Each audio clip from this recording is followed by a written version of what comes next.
Dalam rangka mensukseskan program TMMD ke-111 Kodim 0718 Pati, Kementerian Agama Kabupaten Pati salurkan bantuan dana untuk perehaban masjid dan musola di Desa Taman Sari.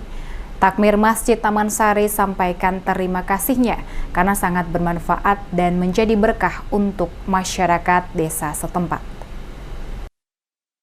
Kementerian Agama Kabupaten Pati salurkan bantuan dana untuk perehaban masjid dan musola di Desa Taman Sari dalam rangka mensukseskan program TMMD yang diberikan secara simbolis kepada takmir Masjid Desa Taman Sari di Balai Desa Taman Sari. Zuhdi, takmir Masjid Desa Taman Sari, menyampaikan terima kasihnya kepada Kementerian Agama Kabupaten Pati. Mendapat bantuan tersebut dinilai sangat bermanfaat dan menjadi berkah untuk warga Muslim di Desa Taman Sari. Adapun bantuan dana yang dialokasikan oleh Kementerian Agama untuk Desa Taman Sari nilainya sebesar Rp7.500.000 untuk masjid dan Rp5 juta untuk musola.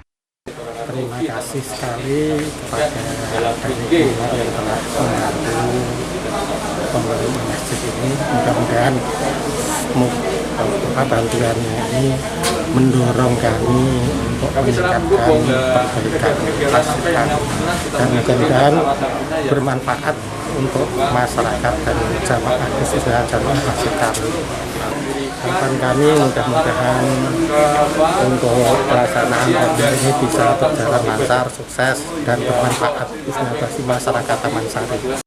Zudi menambahkan program TMMD yang berlangsung di Desa Taman Sari dapat terrealisasikan dengan baik dan berjalan sukses.